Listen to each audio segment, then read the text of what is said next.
Täna kutsusime teid siia meile külla selleks, et rääkida maksekeskkonna foorumist, kus arutame üheskoos Rahandusministeeriumi, Eesti Panga ja Pangaliiduga, millised muudatused on vaja eelseisva poole aasta jooksul ellu viia ja mis seisus parajasti üldse turg on. Ja selleks on siin täna laua taga Eesti Panga asepresident Madis Müller, Rahandusministeeriumi finantsturgude poliitika osakonna juhataja Toomas Auväärt ja Pangaliidu esindaja Olavi Lepp. Ja nemad räägivad nüüd asjast lähemalt. Palun. Aitäh, Ingrid. Tere kõigile, aitäh siia tulemast meie briefingule.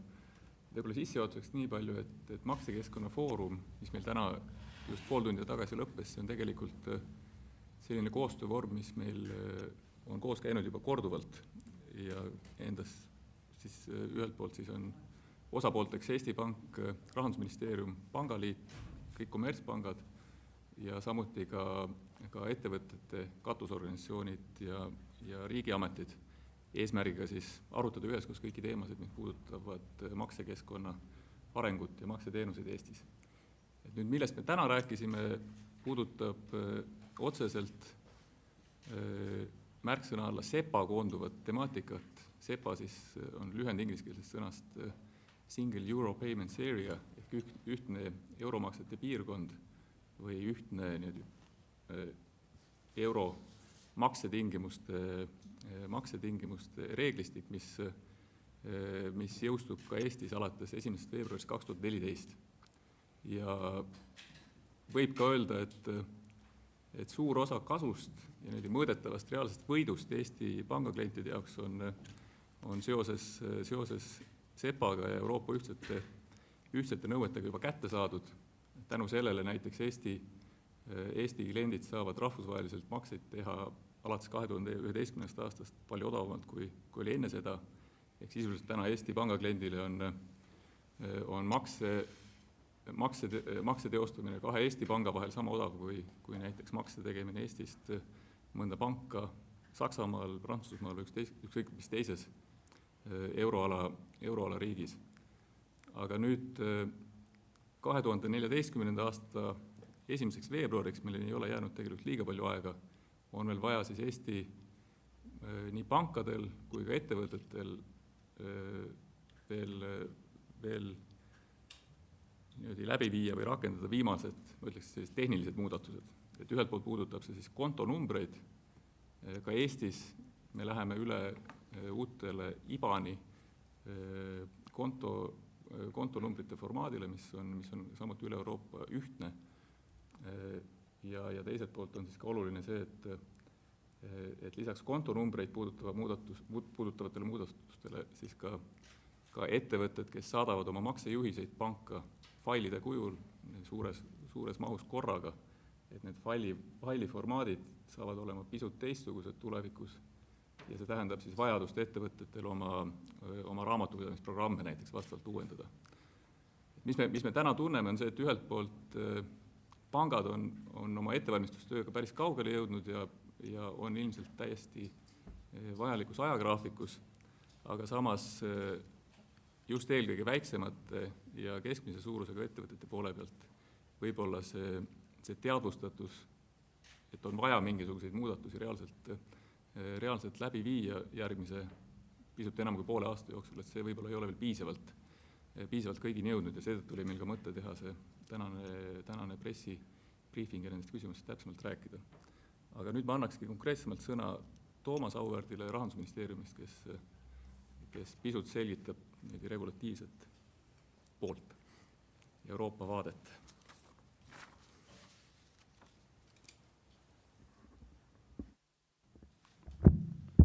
Aitäh, et tere ka minu poolt, et ma ei teagi, kui konkreetselt ma siin räägin, et võib-olla kõige konkreetsemalt räägib viimane ettekandja, aga kuna teema võib-olla esmapilgul tundub ka selline keeruline, et vaatan siin huvilisi väga palju koha peal ei olegi, eks täna ole ka muid teemasid siin meedias võib-olla, mis rohkem tähelepanu pälvivad, et ei teagi, kas meie meie infol see uudis künnise nagu ületab, aga kui rääkida nüüd riigi poolt, et siis et laiemalt see teema, ütleme siis raha ülekannete valdkond ja maksed, et need teenused, mida pangad siis pakuvad, et rääkides laiemalt, et siis kuna Eesti siis astus kunagi Euroopa Liitu, et siis meie õnneks või õnnetuseks, et peame ka igasuguseid nõudeid siis siin ka Eestis juurutama, et üldjuhul tunduvad need mõnevõrra peale sunnituna, aga tegelikult tasub alati otsida ka seda, et mis ja kuidas meie jaoks midagi ka paremaks läheb. Et tegelikult täna ma arvan, et paljud inimesed ja ettevõtjad elavad ju teadmises, et selline internetipangandus ja maksete teostamine on meil päris hästi arenenud, et kaardiga saab igal pool maksta, on sellised teenused nagu mobiiliga maksmine, et seetõttu kindlasti tekivad küsimused, et miks meil on vaja veel midagi selles keskkonnas muuta. Et laiemalt ongi tegelikult nii, et need teenused, mis Eestis täna on hästi kättesaadavad, ei ole seda tingimata mujal Euroopas, et nii Eesti eraisikud, kes siis reisivad mujal Euroopas või siis ka ettevõtjad, kes teevad äri ja piiriüles kaubandust, et seal ma usun, et on paljud põrkunud teatud selliste probleemidega, et mida Eestis meil täna nagu ei ole, et kas siis on kaardiga maksmine raskendatud, pangakonto avamine võtab väga palju aega, ka ettevõtjatel ei ole võib-olla võimalik sellist nagu ülepiirilist e-äri väga lihtne korraldada, et laiemalt need kõik muudatused sammud Euroopa poolt või Euroopa Komisjoni poolt siis seda eesmärki üritavadki saavutada, et oleks selline ühtne makseturg, et neid teenuseid, selliseid makseteenuseid, innovatiivseid teenuseid oleks võimalik samamoodi üle Euroopa tarbida ja ka järsku ka seeläbi oleks võimalik ka neid hindu alandada, mida tarbijad siis kokkuvõttes nende teenuste eest maksavad. Et nüüd konkreetselt see, millest juba Madis rääkis, et üks osa sellest, mis siis Euroopa poolt on siis välja töötatud juba tegelikult üle 10 aasta tagasi alustati siis nende ideede või initsiatiividega, et nüüd on saabunud see aeg, et kui tuleb neid asju ka lõplikult juurutama hakata, et võib-olla väga lühidalt uuesti rääkides, et siis tarbijate jaoks peamine muudatus on mõnevõrra teistsugune kontonumber, et mis on natuke pikem, aga ilmselt eeldatavasti, kuna paljud inimesed ikkagi kontonumbrit ei ole pähe õppinud, et siis ei tohiks olla see eriti suureks nagu teemaks kellegi jaoks, et seda uut numbrit tuleks hakata uuesti pähe õppima. Ja teine pool on ettevõtjad, et kes peavad ka midagi nagu tegema, teatud samme nagu astuma, et millest ma arvan siis Pangaliidu esindaja räägib pikemalt, et kuna tegelikult kõige olulisema info saabki kätte ikkagi pankade endi käest, et kes seda makseteenust siis kokkuvõttes siin Eesti tarbijatele ja ettevõtjatele pakuvad. Et see oleks vast kõik hetkel. Olavi Pangaliidu poole rääkis sellitab veel täpsemalt. Jah, tere ka minu poolt. Mina olen Olavi Lepp, esinen täna siis Pangaliidu esindajana täna siin. Ma räägiksin võib-olla siis sellest initsiatiivist natuke ka selle nurga alt, et kui Eesti Pank ja Rahandusministeerium saavad hästi rääkida sellest, et miks me seda kõike teeme, siis võib-olla kommertspankade esindajatena me saame rääkida sellest, et kuidas see kõik meie kliente mõjutab ja mis sellest võib-olla ka kasu panga vaatevinklist on kliendi poolt vaadates. Et ma alustaks nagu sellest, et tegemist on siis, eks ole, meil määrusega, mis tähendab seda, et nii pangad kui kliendid peavad 1. veebruariks 2014 midagi tegema. Hakkama käituma kuidagi teisiti on siis tegelikult selle regulatsiooni ootus. Et ta reguleerib siis sisuliselt seda, et kuidas me täna kasutame makseteenuseid klientidena, kuidas me seda ka osutame pangana, et see saab olema ühtemoodi nii ülepiiriliste tehingute puhul kui ka kodumaiste tehingute puhul.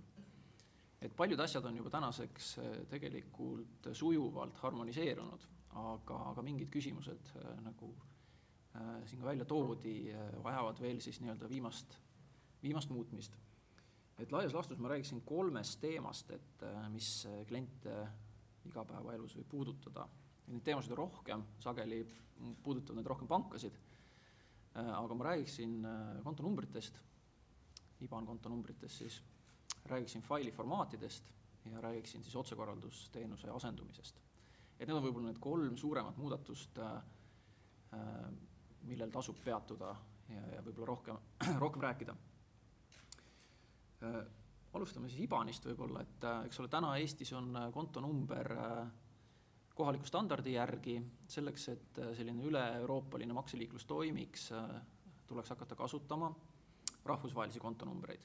Rahvusvaheline kontonumber on pikem, nagu öeldud, küll aga sisaldab ta ka tänast kontonumbrit, nii et selles mõttes ta ei ole midagi täiesti uut, vaid pigem on sellise täiendusega kontonumbri standardis. Mida see eraisiku jaoks tähendab? Tegelikult, kui kõik läheb hästi ja sujuvalt, siis väga palju ei tähendagi. Selles mõttes, et ettevõtjad vahetavad oma arvetel ära kontonumbrid, ehk siis maksete algatades arve pealt on seal juba uuel kujul kontonumber, kuhu maksta. Kõik see, mis toimub internetipangas, selle muudab samuti pank ära, näitab juba kliendi enda kontosid uuel kujul ja ka väljavõttel vastaspoolte kontonumbrid uuel kujul. Sellega ei pea pingutama kõik lepingud ja muu selline, kus kontonumbrid on sees, kõik need muudatused on automaatsed, nii et eraisiku jaoks tegelikult see muudatus pigem võiks öelda, et on visuaalne. Küll aga tasub tähele panna jah, et kui kusagil märkmikus või paberi peal on kontonumber üles kirjutatud, et siis sellise numbriga ühel hetkel enam makset teostada ei pruugi saada.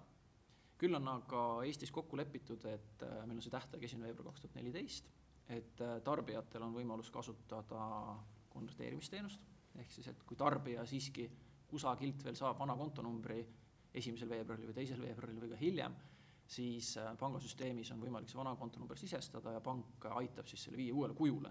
Nii et tegelikult ka selline ebamugavuskoht kliendi jaoks saab olema sellise 1 kliki kaugusel, et see asi korda ajada. Nii et selles valguses ma ütlekski, et eraisikule väga palju ei muutu.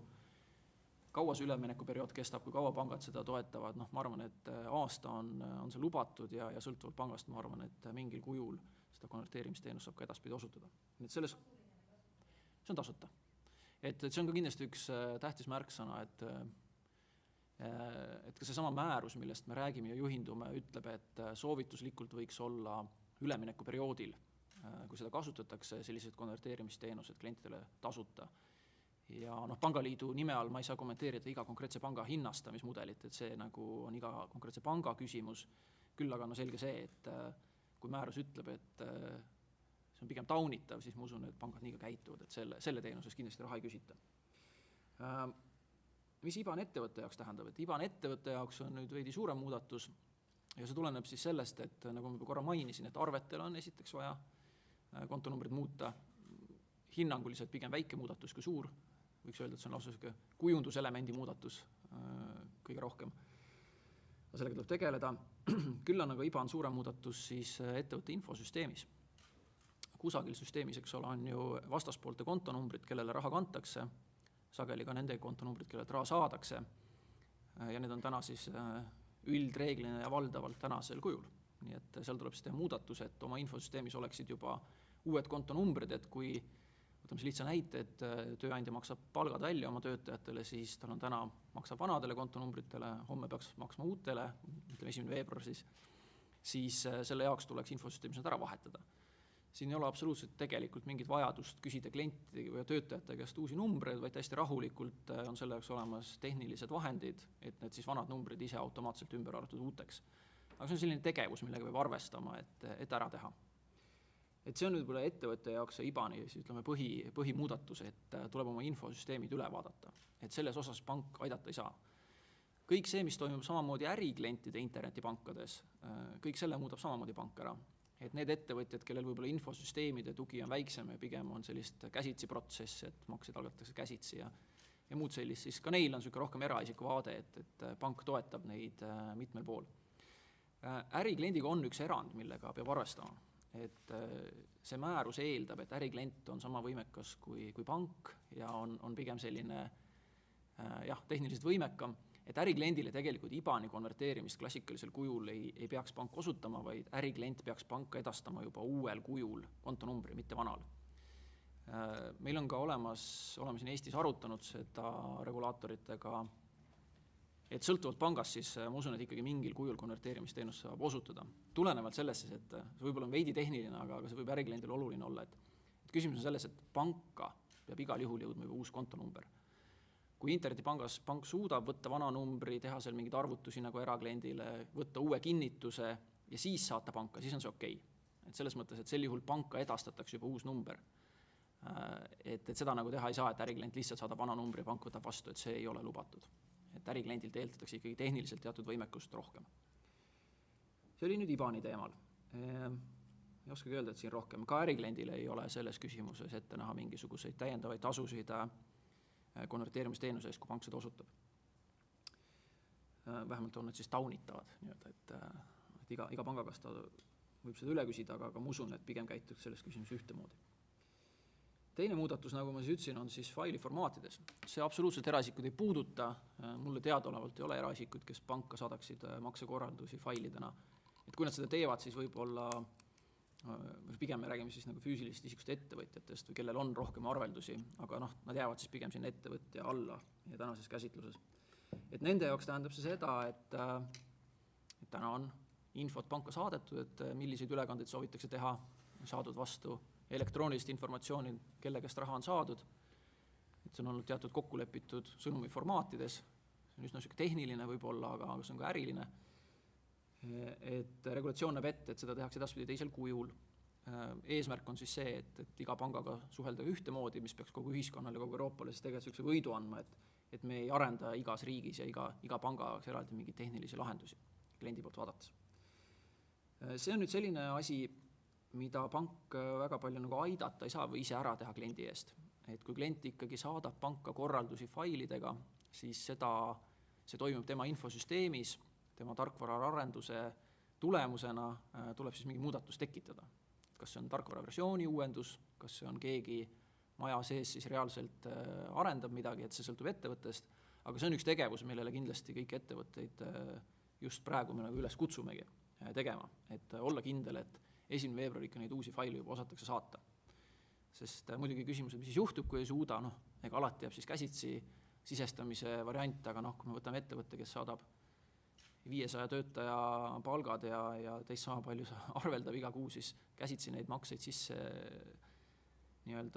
toksida internetipangas, et see võib-olla ei ole kõige mõistlikum lahendus, see on ajamahukas ja alati võivad tekkida ka vead sellise käsitöö puhul. Nii et selles mõttes mingi taganemist alati on, aga mõistlik on see ikkagi infosüsteemis lahendada. Eestis on ette nähtud ka tegelikult ettevõtetele selles küsimus ülemineku aeg.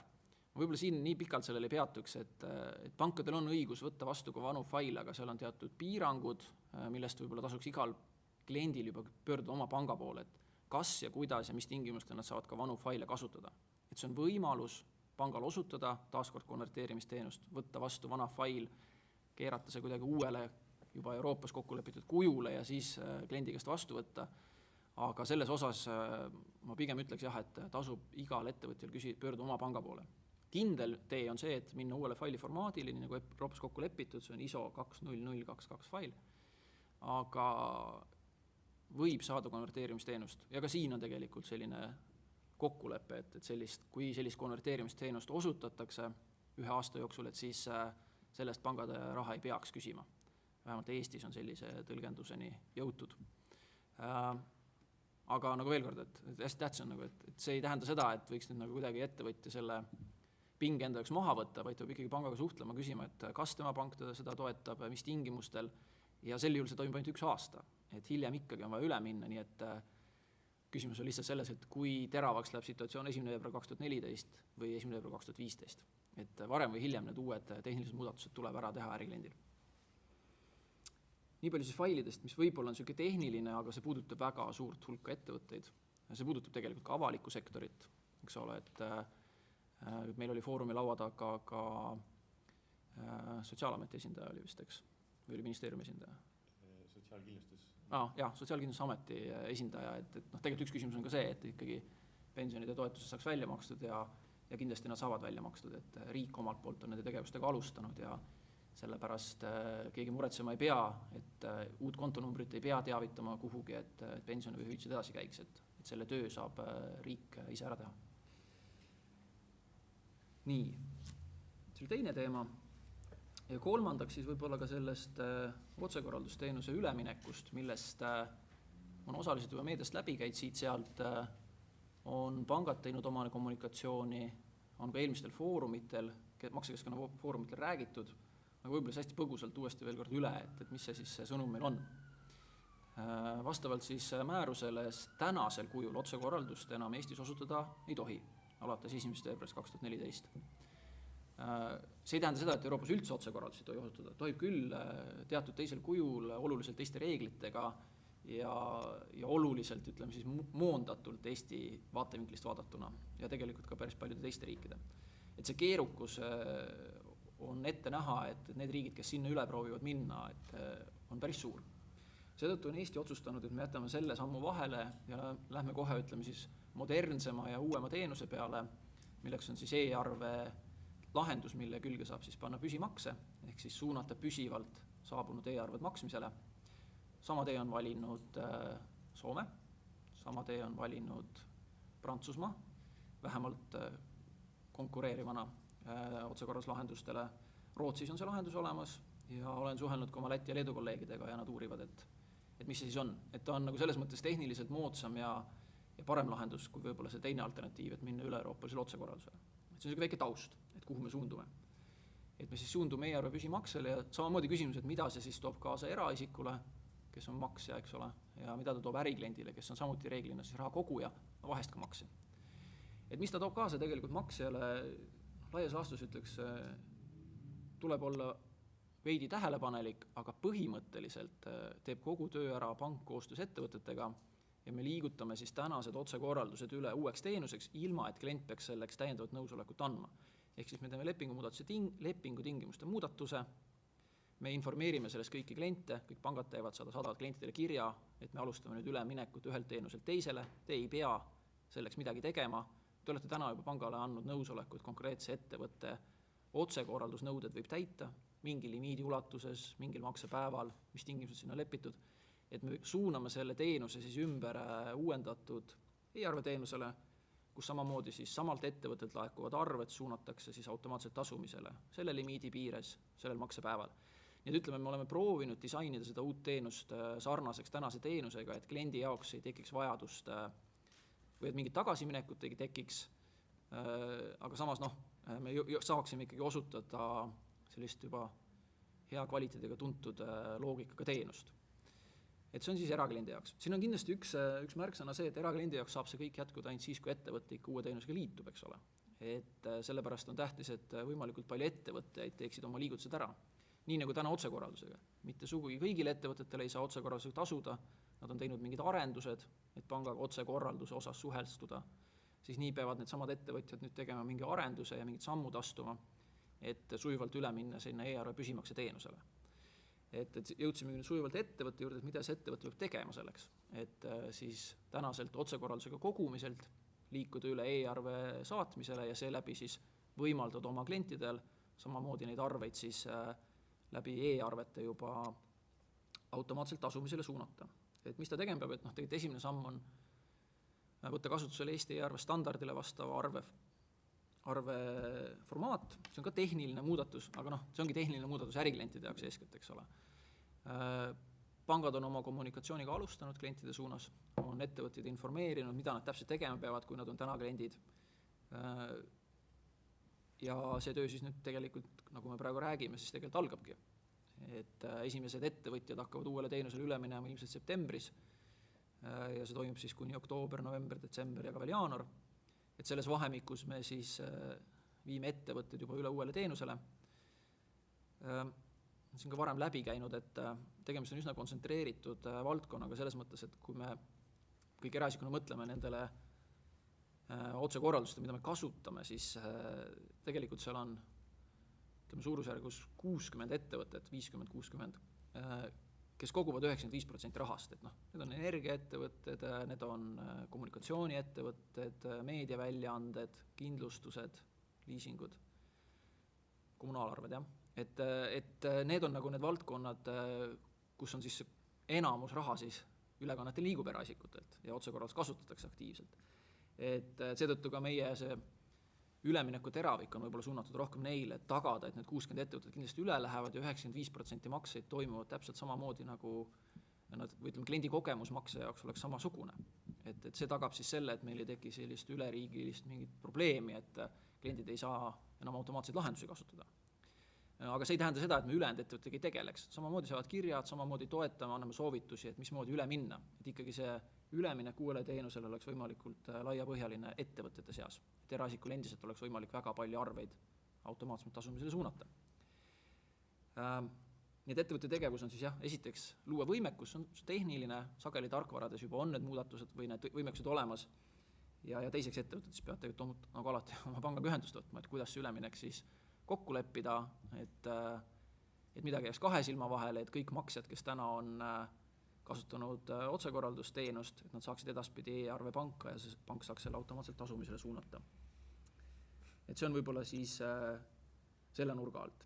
Nii et need on need 3 muudatused, mis ma tahtsin põhiliselt rääkida, siis oli see kontonumbri muudatus, et see on eraisiku jaoks pigem selline kosmeetiline muudatus loodetavasti ja ilmselt ongi ärikliendil midagi tähendab tehniliselt oma süsteemides. ISO faili formaat eraklienti üldse ei puuduta, kui siis, ja see puudutab ainult äriklienti ja kui kes kasutab failidega on juba nii automatiseeritud tasemel, siis nende jaoks on see suurem muudatus, samamoodi tehniline oma süsteemis. Ja kolmandaks otsekorralduse üleminek siis e-arve püsimaksele, samamoodi, et erakliendi jaoks toimub kõik automaatselt, kuhugi minema ei pea, teavitama ei pea. Alati on loomulikult võimalus teenusest loobuda, nagu ka täna, kui ei taha otsekorraldust enam, et see võimalus on alati ja see on kõikide teenustega nii. Ja ärikliendile taaskord, eks siis tuleb mingi tehnilisi arendusi teha. Et võib-olla oma sõnum kokku ongi siis, et eraisikutele pigem nagu võib soovida rahulikku üleminekuperioodi, et siin erilisi halvenemise kuskil suunas kindlasti ei tule, pigem me liigume modernsetele teenustele. Jah, kontonumber läheb pikemaks, aga nagu siin ka öeldud, et see on pigem selline visuaalne muudatus. Aga ärikliente mis peame kutsuma üles tegudele, et oma infosüsteemides need muudatused teha. Paljud neist on juba alustanud sellega, täna foorumil ka rääkisime just, et võib-olla Kaupmeeste Liit oli vist oma sellises küsitlusega jõudnud kõige kaugemale, et ligi 3/4 ettevõtted juba tegutseb. Aga kui me läksime sinna väiksemate segmentide poole, et Eesti väikeettevõtete assotsiatsioon ütles, et pigem on selline teadmatus veel. Et nagu see on alati nii, et suured ettevõtted alustavad varem, on muudatuste kursis, väikeettevõtjad võib-olla ei ole seda kommunikatsiooni veel nii aktiivselt saanud, et nemad peaksid natuke mõtlema. Ja selle jaoks on meil ka hulk abivahendid, millele nad täpselt peaks mõtlema, saavad üles Eesti Panga lehele. Et millele täpselt siis mõelda, kui sa oled ettevõtja, need tehnilised muudatused sinu poole tulevad. See on võib-olla hea materjal, mida linkida, aga see ongi kõik, et ma pankadest väga ei räägi, et pankadel projektid käivad, kõikidel on oma analüüsid teinud, ta on seadusest tulenev muudatus, pangad on sellega harjunud, et selles mõttes ma väga ei oskagi rohkem kommenteerida, kui et töö käib, muudatused viiakse ellu, hiljemalt 1. veebruariks, juba sügisel tegelikult esimesed muudatused äriklientide jaoks tehakse, aga endiselt saab siis ka vanamoodi kasutada. Pankadest võib-olla rohkem ei räägigi, et see oligi need 3 sõnumit, või 3 teemat, millest ma mõtlesin, et pankade nurga alt võiks rääkida, et kuidas see klienti mõjutab. On teil küsimusi? Jah, tahtsin küsida, et kui ma olen rääkinud erinevate IT-tarkvara arendajatega, siis nemad ütlevad, et nemad ei näe üldse probleemi. Kommenteerige. Ja ettevõtted jälle ütlevad, et nemad ei saa aru, mida nad peavad tegema. Et panga seisukohast me täna ka käis korra see diskussioon läbi, eks ole, maksekeskkonna foorumil, et on 2 asja, et meil on erinevaid tarkvaraarendajaid, eks ole, et suuremad võib-olla saavad hakkama, aga mida allapoole jälle jõuad, eks ole, et kasutatakse vananenud versioone tarkvarast, kasutatakse tarkvarasid, mida enam ei toetata, ja seal on nagu siis probleemid. Kindlasti on meil muidugi väga rõõm kuulda, et kui ettevõtjate jaoks see nii sujuvalt läheb. Samas mitte kõik ettevõtjad ei kasuta standardiseeritud tarkvara. Et oli meil ka täna üks ettevõtja, kes rääkis sellest, et nad on oma projekti analüüsi alustanud ja näevad, et pigem on ta suurem, kui nad esialgu arvasid. Et see muudatus võib olla suurem, kui esialgu arvatud. Ja kindlasti on see, et kui ettevõtja läheb üle nii kontonumbritele kui uuele siis nende ISO faili formaatidele ja ei kasuta ülemineku aega, siis ma usun, et kui neil on mõistlik tarkvara, siis see muudatus võikski olla lihtne. Lihtsalt see peab olema kindlus, et mõlemale minnakse korraga. Et ei saa niimoodi minna, et lähen uutele kontonumbritele üle, aga faili formaatides kasutan veel mingi ülemineku aega, sest tarkvara veel ei toeta, sest seal tekivad tehnilised tõrked sel juhul.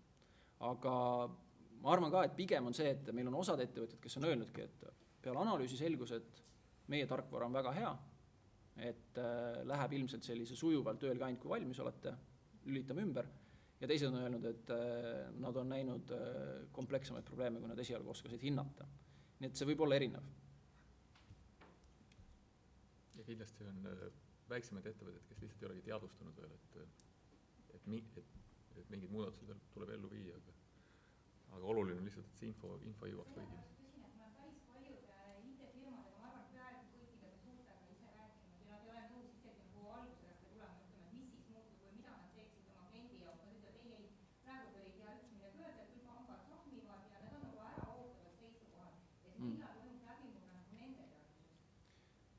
Hiljemalt sügisel ma loodan. Et selles mõttes üks küsimus, mis ka täna oli, et oletame siis, et ettevõtjal on see infosüsteem põhimõtteliselt nagu valmis arendatud, et aga hetkel ta veel saata ei saa, sest ka pangad peavad olema valmis hiljemalt 1. veebruar. Aga see tekitab meile sellise väga suure nagu euroga oli big bang efekti, et ühel päeval kõik korraga, et see ei ole kindlasti mõistlik üleminek. Et kui pangad ütlevad, nad on valmis 1. veebruar ja kliendid ütlevad ka, et nad lülitavad 1. veebruari ümber, et siis lihtsalt see tõenäosus, et kõik ettevõtted korraga ja kõik pangad korraga ja kõik maksed korraga, et see võib tekitada sellise probleemi veebruaris.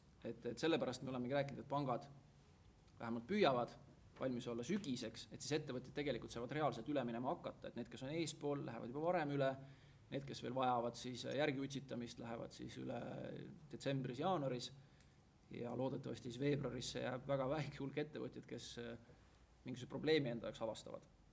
Et ma arvan, et selles mõttes, kui pankade see uksed lähevad uutele teenustele lahti, samal ajal kasutades ka vanu teenuseid osadel klientidel, kes veel tahavad, siis ma arvan, et siis see läbimurde efekt ka sünnib. Et me täna vaatasime ka Euroopa Keskpanga raportit, mis siis raporteeris sellest, et kui kaugel erinevad liikmesriigid on, sest see ei ole ainult Eesti küsimus, see on ju kõikide Euroopa liikide küsimus, et siis pigem, ütleme eelmise aasta lõpus Eesti oli veel nagu punases, selles valguses, et ettevõtjad ei olnud väga teadvustanud ja ka avalik sektor alles alustas, siis tänaseks tahaks uskuda vähemalt siin laua taga noogutusi vaadates maksekeskkonna foorumil, et me pigem oleme kollases, ehk ettevõtjad on alustanud, IT-partnerid on valmis, pangad toimetavad ja loodetavasti sügiseks siis ühel hetkel oleme ikka täielikult kollases ja ehk ikka rohelises, et ma tahaks loota, et sellist ülemineku sabasid jääks võimalikult vähe ja mingid probleeme veebruaris, et keegi ei saa makseid teostada või kellelgi on mingi suur hulk käsitööd tekib.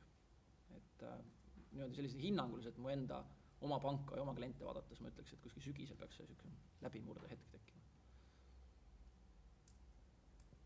On veel suure ringi küsimusi? Kui mitte, siis täname teid, sellega on pressibriifing lõppenud ja kui on soovi, siis saab veel eraldi intervjuusid teha. Kena suve!